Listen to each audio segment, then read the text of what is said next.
Congolais, Congolaises, chers compatriotes, bonjour. Notre sujet du jour, c'est pour parler de l'affaire Nitou Mobebisi, Faye Monama et je crois Sadio Morel. Que se passe-t-il dans la diaspora congolaise? Congolais, Congolaises, chers compatriotes, nous allons un peu décrypter ce qui se passe dans la diaspora congolaise. Vous savez, la division est toujours nuisible. Je le dis toujours et je le répéterai toujours. Le cerveau encore en activité du Congo, c'est sa diaspora.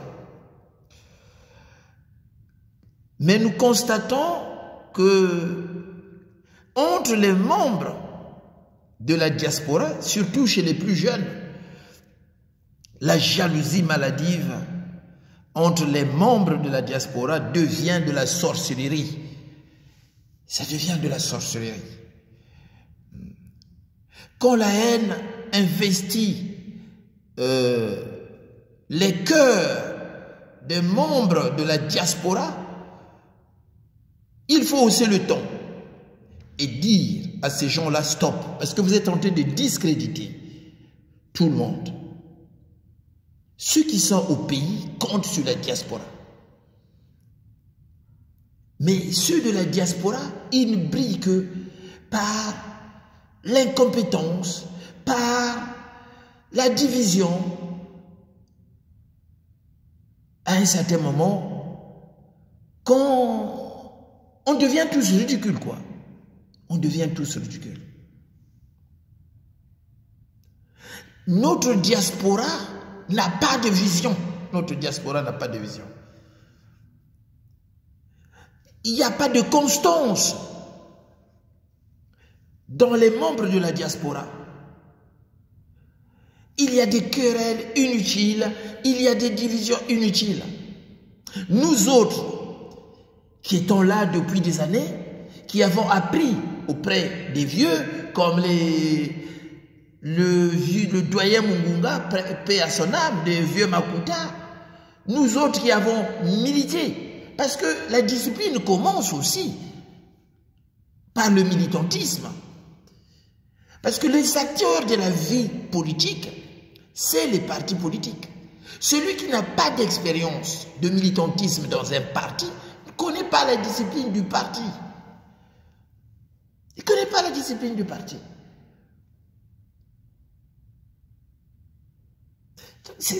À un certain moment, on fait pitié, quoi. Nous allons demander à ces gens-là d'arrêter d'exposer des vies privées des gens. Je vais commencer déjà par Mobebisi. Ce Mobebisi-là, c'est celui-là qui avait mis comme générique dans ses vidéos quelqu'un qui injuriait les Bakongo. En disant que vous, les Bakongo, bino bola la capacité bino foufou. C'est lui, ce Mobebisi-là. On ne sait pas à quel poste il joue. Dans l'équipe de la diaspora, on ne sait pas où il se trouve, où il joue. Parfois, il est numéro 9, parfois, il est défenseur, parfois, il est gardien. Donc, on ne sait pas où. On le met. Dit-on que tu veux jouer un rôle dans la diaspora. Mais on les voit avec les membres de l'opposition, on les voit avec les membres du pouvoir, on les voit, ils mangent à toutes les sauces. À un certain moment, il faut choisir son camp. Il y a des journalistes de l'opposition, il y a des journalistes du pouvoir. On le voit au Congo. Tu ne peux pas manger à toutes les sauces. Écoutez, je vois des vidéos qui circulent, on montre le papa de Sadio Morel en train de dire que Sadio Morel, voilà, il veut demander son héritage. Mais on s'en fout, c'est son père, c'est l'héritage de son papa, c'est pas ça la lutte politique. Et à un certain moment, vous êtes en train de ridiculiser tout le monde, quoi. Arrêtez d'exposer les vies privées, vos querelles inutiles, vos querelles privées sur les réseaux sociaux, ça, vous êtes tenté de discréditer la diaspora. On nous dit que Nitou était parti prendre 8 000 €, tout ça, mais vous étiez ensemble. Comment tu l'as su? Vous étiez donc ensemble là-bas pour aller prendre les 8 000 €. Écoutez, si vous ne vous réconciliez pas entre vous, laissez la politique, laissez la diaspora. Parce que la chose politique, c'est très important. C'est l'intérêt même de la nation qui est en jeu. C'est des vies humaines qui sont en jeu. Actuellement, on parle du dialogue au Congo. Sassou vient de nous pondre la concertation de Dolisie. Sassou a cédé le pétrole congolais pour 20 ans encore. 20 ans encore à Total. Personne n'en parle. Ça, vous n'en parlez pas. Vous venez, vous nous pondez des choses sur Internet. Mais écoutez, essayons d'être sérieux. Parce que vous êtes en train de discréditer tout le monde. Vous êtes en train de salir tout le monde. Il y a des vidéos qu'on met en place. Faille, voilà, c'est homosexuel. Mais on s'en fout. Hein, on s'en fout. On s'en fout de tout ça. La vie privée des gens ne nous intéresse pas. Sadio Morel, MOBBC, ça ne nous intéresse pas. Les Roland Nitou, faites attention aussi. Dites-on que vous faites partie des indignés, mais faites attention. Ne mangez pas à toutes les sauces. Je ne sais pas si ce qu'on te reproche c'est vrai ou pas, mais à un certain moment, vous vous êtes engagé sur une lutte judiciaire. Vous ne faites pas de la politique. Vous vous êtes engagé à amener, dit-on, ça au tribunal. Depuis que vous montrez les maisons là, combien de plaintes vous avez portées? Mais concentrez-vous pour votre lutte. Si vous allez porter des plaintes, restez là. Là, on est en train de vous accuser, vous partez prendre de l'argent là-bas. Mais comment vous pouvez vous justifier? La lutte politique, il y a deux camps. Ou soit tu es du côté du pouvoir, ou tu es du côté de l'opposition. Hein? Le centre n'existe pas. C'est ce que les militants du MCDDI reprochaient à André Milogo. Quand il disait au centre, il disait Tchotchakati. Hein? Donc, à un certain moment, soyons sérieux. Depuis que vous êtes rentré, tout le groupe là dans la politique, depuis que on parle de vous dans la politique, je vais parler en l'argent, tiens, coucher le nena ou tendale. Vous faites le nena. Quand le nena couche ou tendale, ou te vous n'avez rien. Concentrons-nous sur les idées. La lutte politique, c'est un combat d'idées. Quelle idée vous avez pondue? Quelle idée vous avez pondue pour qui fera trembler Sassou Nguesso? Concentrez-vous sur ça. Soyons sérieux, s'il vous plaît. La division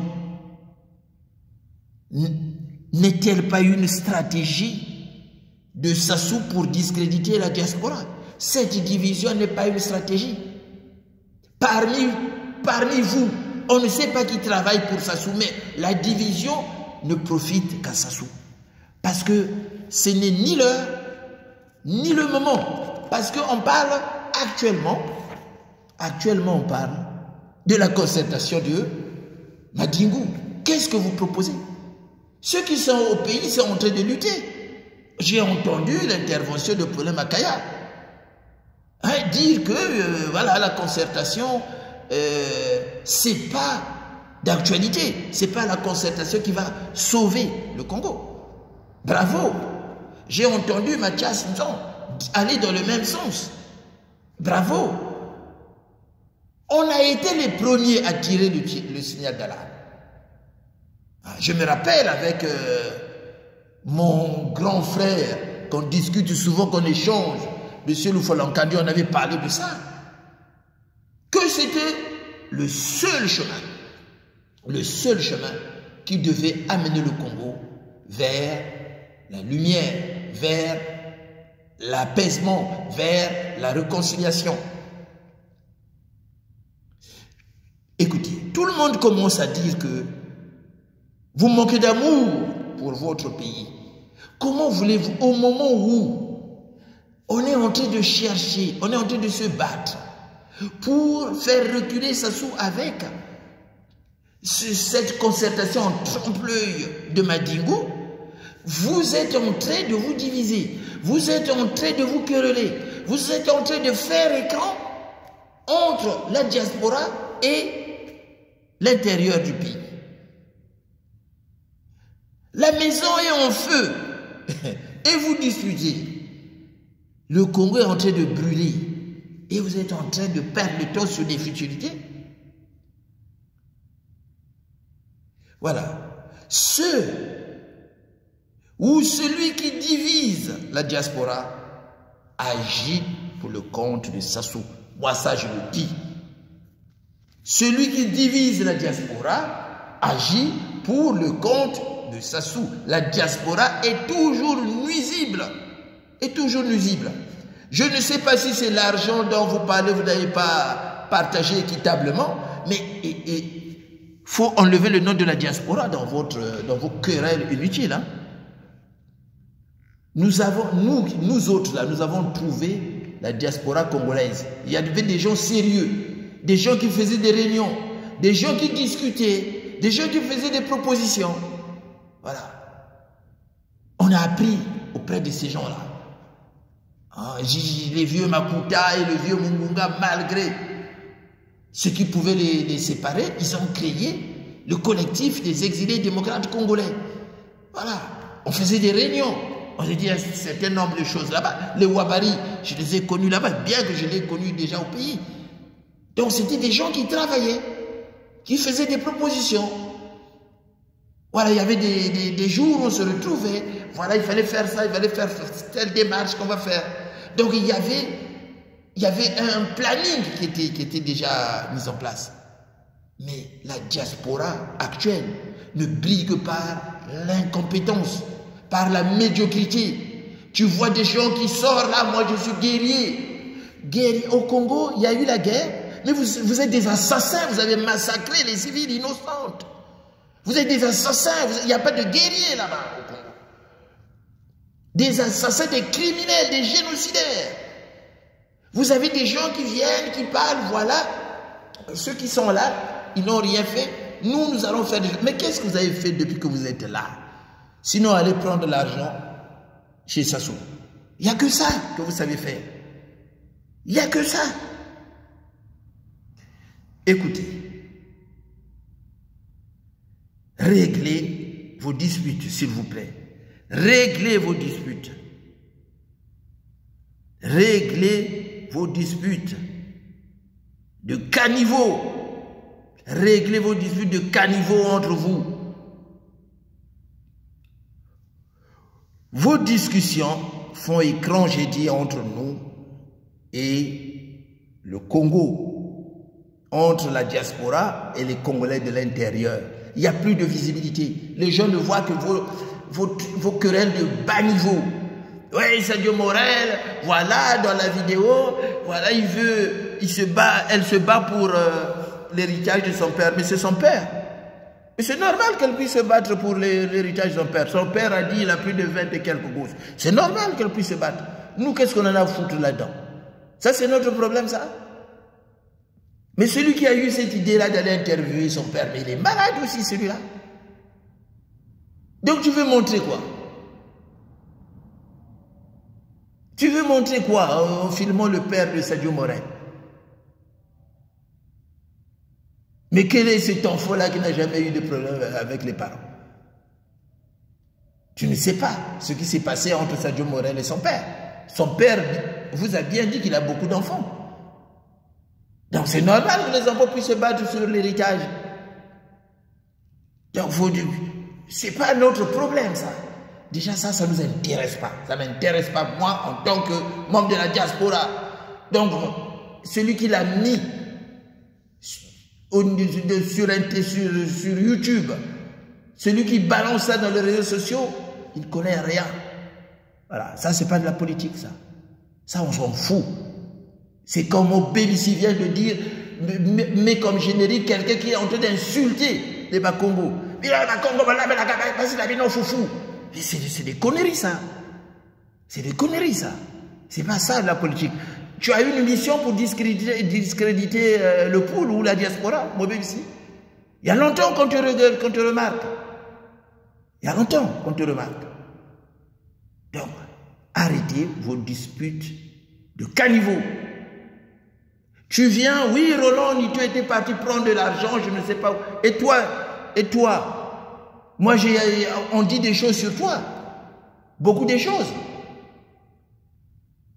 Toi, quand tu vas là-bas, tu ne prends pas l'argent. Pourquoi tu ne dis pas? Qu'est-ce que tu t'es parti faire chez ce monsieur-là? Oh, je suis journaliste. Mais il y a des journalistes engagés. Il y a des musiciens engagés. Comme Youssef Bandelos qui chante, il est engagé. Il y a des gens engagés. Donc tu ne peux pas manger là-bas et manger ici. Tu n'es pas un service public, toi. La politique, c'est une communauté d'intérêt.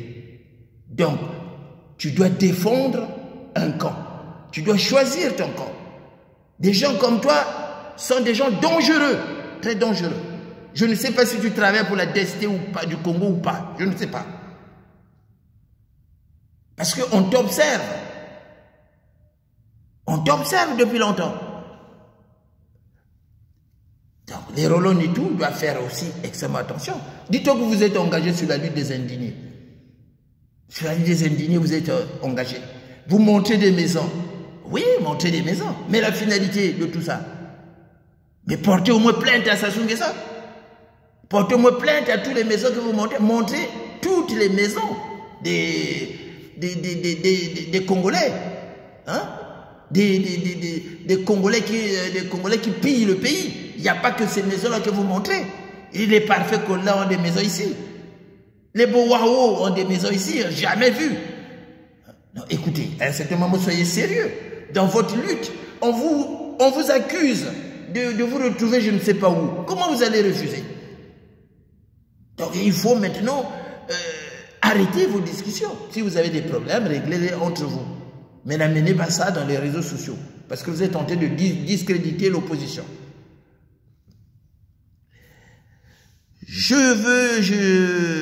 Cela étant dit, je persiste et je signe. Depuis votre avènement dans la diaspora, cette jeunesse-là qu'on voit là, depuis l'arrivée de cette jeunesse-là qui a connu la guerre au pays, qui est venue là, et un certain nombre de gens qui sont ici, qui ne faisaient pas de la politique, depuis qu'ils ont compris que c'était un fonds de commerce qui pouvait gagner des sous, vous ne vous distinguez que par le bouquetage. Vous engagez la diaspora dans des querelles et des discussions interminables. Vous ne parlez que des futilités, des petites choses. Vous discréditez la diaspora. Oh, ceux qui sont longtemps là, ils n'ont rien fait, nous on va faire quelque chose. Mais qu'est-ce que vous avez fait? Je le répète.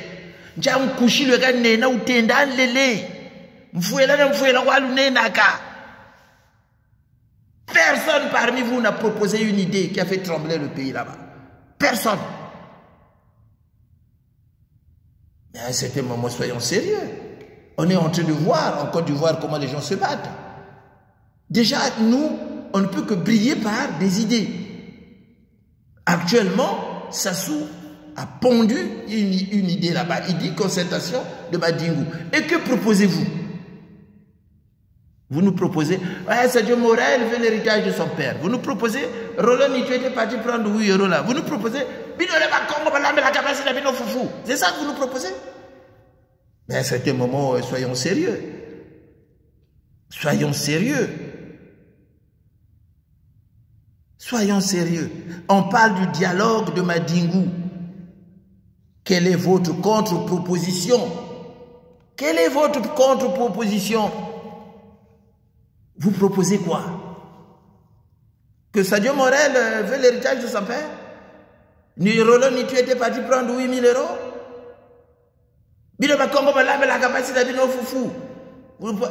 Faye Monama était le petit de Mapingou? C'est ça que vous proposez? Non, à un certain moment, soyez sérieux. Que Mobé ici dort chez, comment on appelle là, le monsieur là, qui pleurait à la télévision, non, sur Internet, dans les réseaux sociaux, en disant « Ah, si Edith était encore vie, je serais vivant. » Je ne sais pas comment on l'appelle. Makome. Hein? Makome, ce monsieur-là. C'est ça les propositions? Mais arrêtez. Arrêtez de nous proposer des choses qu'on ne veut pas entendre. Parce que vous êtes en train de discréditer tout le monde. Vous êtes en train de discréditer tout le monde. Ceux qui règnent par la division multiplient des erreurs et additionnent des contradictions. Vous êtes en train de vous distinguer par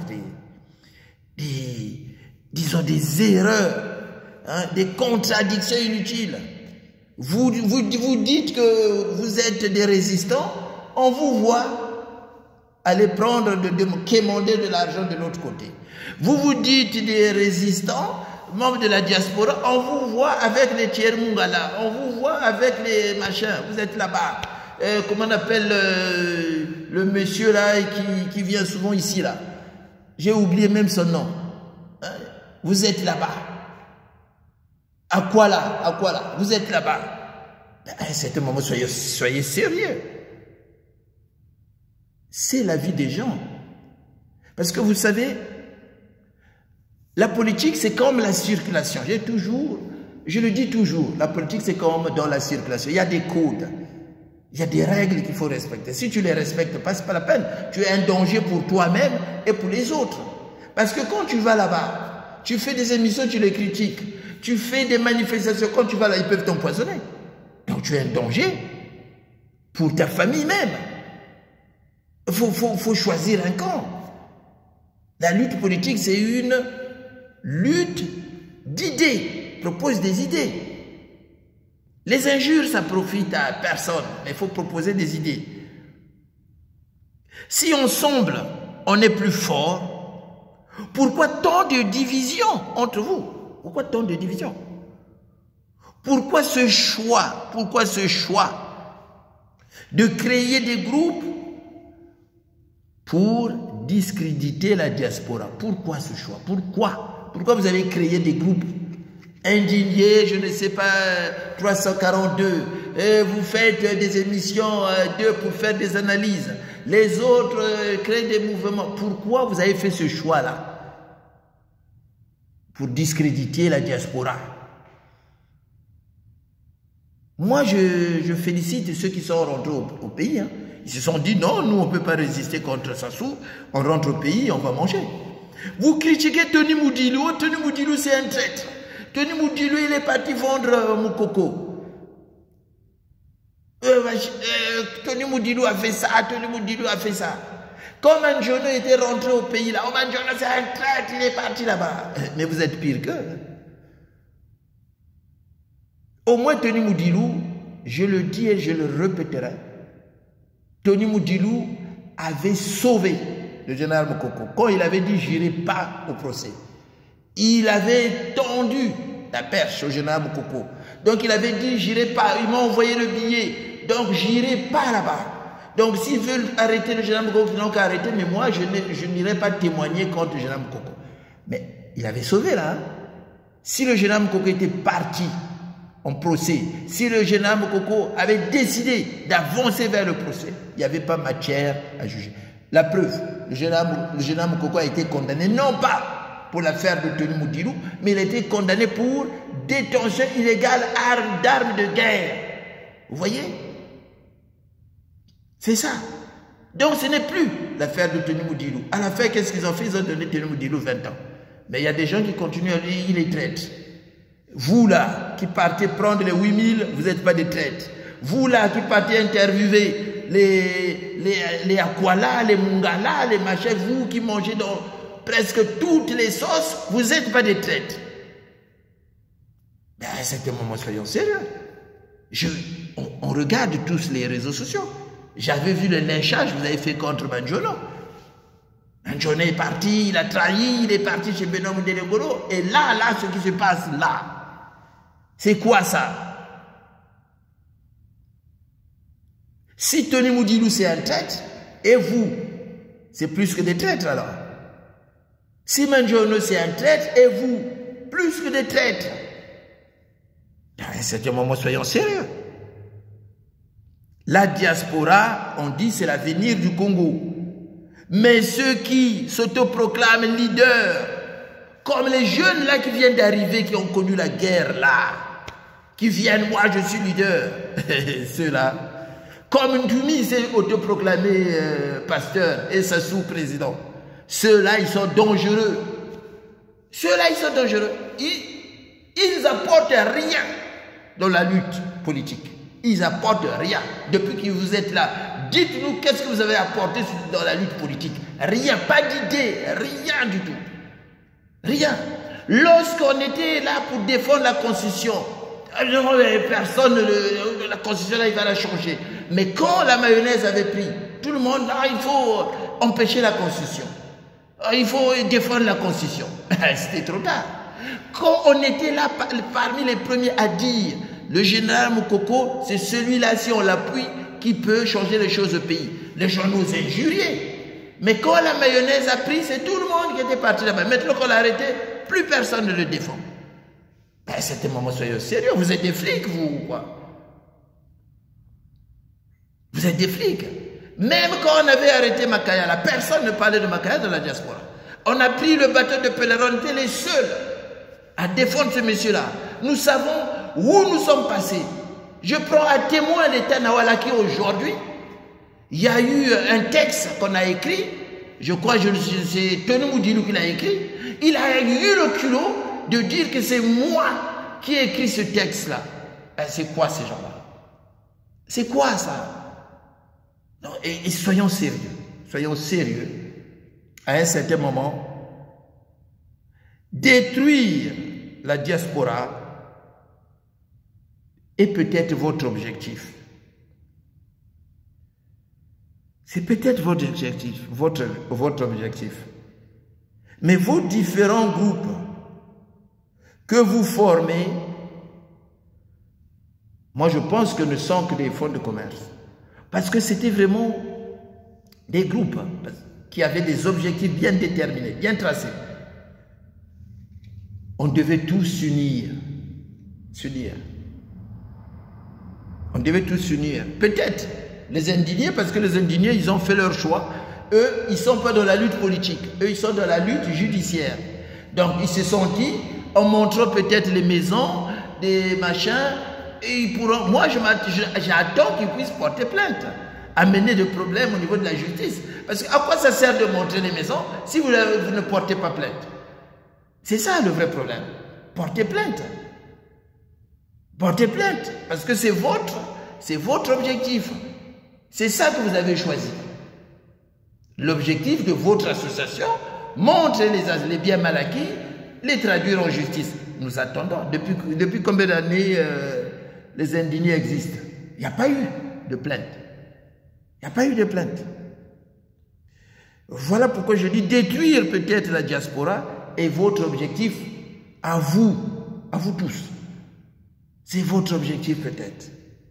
On dit souvent, il faut aucune division pour gagner la bataille. Là vraiment, je vous interpelle. Si vous êtes vraiment pour la diaspora, arrêtez vos querelles. Concentrons-nous sur ce qui se passe là au pays. Les opposants, moi je les critique. Moi je n'ai pas confiance à ces opposants. Aujourd'hui, ces opposants-là, ils ont pris position. Ils demandent, comme beaucoup d'entre nous, la tenue d'un dialogue national inclusif, où il y aura la participation de tout le monde, ou d'un dialogue national sans exclusif, où il y aura toutes les forces vives du pays, ou d'une conférence nationale souveraine qui sera sortie d'une transition, comme un certain nombre d'entre nous dans la diaspora l'ont demandé. Mais concentrons-nous sur ça. Je vous exhorte. Rolonitou, Mobélissi, Faye et l'autre, Sadio Morel, arrêtez vos querelles inutiles. Si vous avez des problèmes entre vous à régler, mais évitez de nous entraîner tous. Parce que ça sera la diaspora qui sera discréditée. Il faut être sérieux. Je vous respecte tous. Hein. Ce n'est pas parce que j'ai haussé les tons, j'ai dit un certain nombre de choses. Mon objectif, c'est que le cerveau encore en activité, qui est la diaspora, puisse fonctionner, puisse briller par des idées, pas par les querelles de caniveaux. Ne laissons pas une petite dispute discréditer la diaspora au moment où tout le pays réclame la tenue d'un vrai dialogue national sans exclusif, d'un dialogue national inclusif ou d'une conférence nationale souveraine. Nous sommes dans la diaspora, nous sommes tous des Congolais. Je le dis toujours. Moi, je dis souvent, le Congo, c'est une mosaïque humaine, hein, composée des Congolais issus de la colonisation et des populations locales. Parce que le Congo, c'est une construction politique française. Voilà. Moi, mes ancêtres ont vécu dans le royaume Congo. Le royaume Congo a été coupé. Il y a le Congo Angola, Congo RDC, Congo Brazza, Congo, Gabon, ça a été coupé. Voilà. Mais on est tous des Africains. Qu'on vienne d'Afrique de l'Ouest, qu'on vienne de je ne sais pas d'où, on est tous, c'est notre histoire. Ceux qui sont là sont tous des Congolais. C'est pas moi qui va les diviser. Moi, je ne divise. Moi, je parle de l'histoire. Parce que cette histoire va nous aider, va renforcer peut-être notre patriotisme dans le Congo. Voilà. Que ce soit un Sénégalais qui est là, qui était venu comme milicien, qui est resté là, que ce soit un Dahoméen qui est venu là, que ce soit même ceux qui sont venus travailler, venir faire le chemin de fer. Nous sommes tous des Congolais. Le problème que nous avons, c'est une distribution de la richesse nationale. C'est des droits civiques. Il y a des Congolais qui pensent qu'ils ont plus de droits que les autres. Nous, ce que nous voulons, l'égalité des droits. Même au sein de la diaspora, je le vois. Il y a des gens, c'est triste de le dire, il y a la jeunesse du Nord pense qu'elle est plus légitime que les autres. Les Congolais du Nord, parce que ça soit au pouvoir, parce qu'ils ont duré longtemps au pouvoir, ils se croient plus légitimes que les autres. Je le vois toujours, quand ils parlent, les petits Bakongo là, va dire le petit Bakongo. Ça, c'est des conneries. C'est ça ce que j'appelle des querelles de bas niveau, parce qu'on a un pays à sauver. Quand on veut sauver un pays, on se dépasse, on se surpasse. Voilà. Notre diaspora est sans vision politique. Les membres de la diaspora sont sans constance politique. Ils boucoutent partout, comme des chèvres. Mais dans la politique, c'est une communauté d'intérêt. Ceux qui souffrent sont nombreux. La souffrance peut nous unir. Vous n'en avez pas marre d'envoyer des Western Union au pays? Soyons sérieux quand même. Donc à mes frères, j'ai été peut-être un peu trop dur, mais chez nous on dit Wabeta Koka, là j'essaie, qui aime bien, hein, en français on dit châtie bien. Donc Roland Nitou, que je connais bien, hein, Sadio Morel, que je connais, peut-être on a essayé de discuter, mais je ne connais pas très bien. Mobé ici, ben, on est tous des Congolais. Faye, c'est un petit frère. Donc, vous voyez, donc, on peut régler nos problèmes autrement que en venant, vous faites des émissions, pour taper sur les gens, voilà, Mapingou, il a fait ça, il était auprès de Mapingou. Ça, c'est pas bon ça. Dans la lutte politique, on a besoin des idées politiques. Que Sadio Morel est parti, il veut prendre l'héritage de son père, on s'en fout. Moi, ça ne m'intéresse pas. Roland Nitou, machin, il était parti demander 8 000 euros, machin. Mais toi, qu'est-ce que tu t'es parti faire là-bas?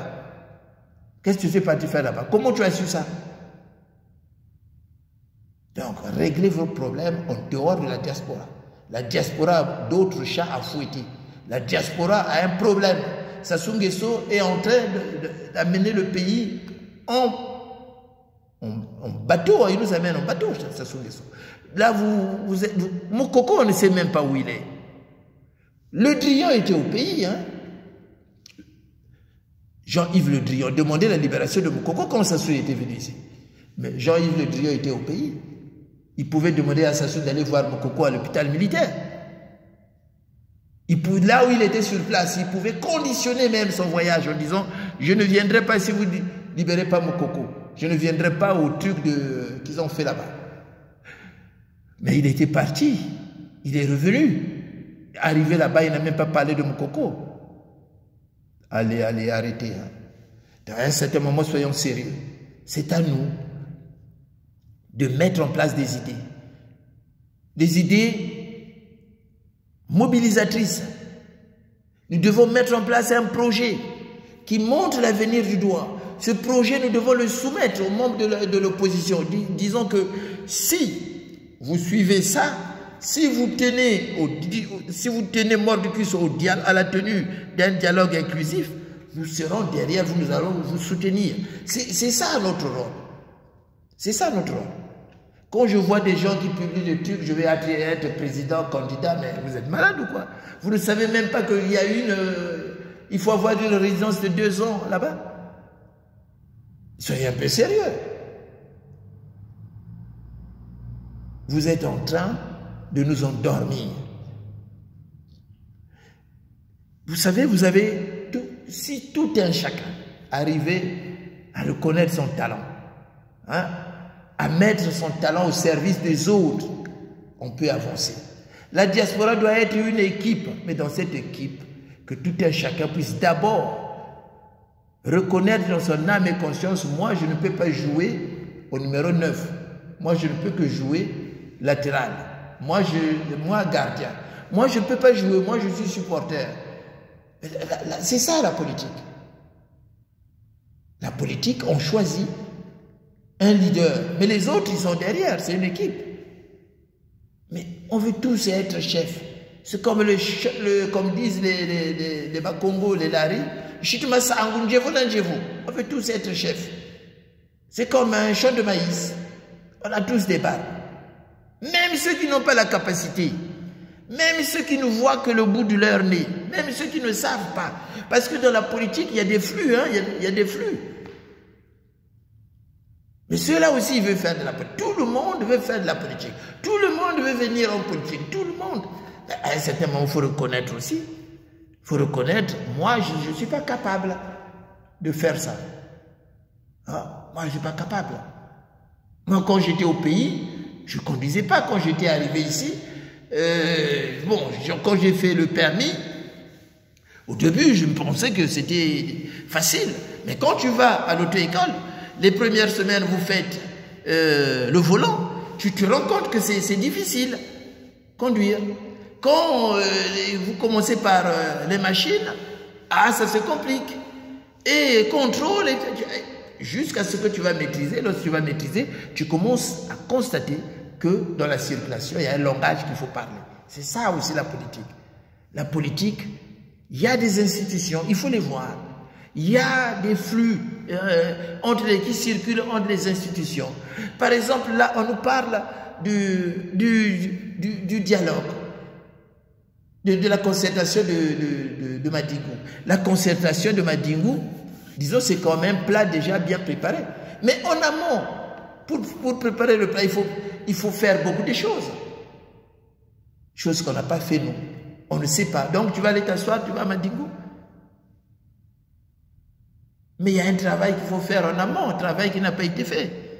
Parce que si tu vas là-bas, tu ne vas rien maîtriser. C'est pour ça qu'on demande la tenue d'un dialogue. Les mêmes causes produisent les mêmes effets. Là, il y aura des élections. Et vous allez partir aux élections sans concertation, sans rien faire. Donc, les mêmes causes là. Les gens n'ont pas de carte d'identité. Le pool, il n'y a pas eu une réconciliation. Les gens, écoutez, vous ne pouvez pas aller comme ça. Là, le général Moukoko est mis en prison parce qu'il a été candidat au combien en prison. Donc, ces choses-là n'ont pas été soldées. Donc, vous allez partir aux élections avec tout ça. La diaspora, qui est encore le cerveau en activité, doit réfléchir, doit pondre un projet qu'on doit donner à ceux qui sont là-bas. Roland Nitou, hein? Sadio Morel, comment on appelle, Mobélissi, Oufai. Faites un effort. Oubliez ce qui vous divise. Mettez-vous au service de la diaspora. Merci, au revoir et à bientôt.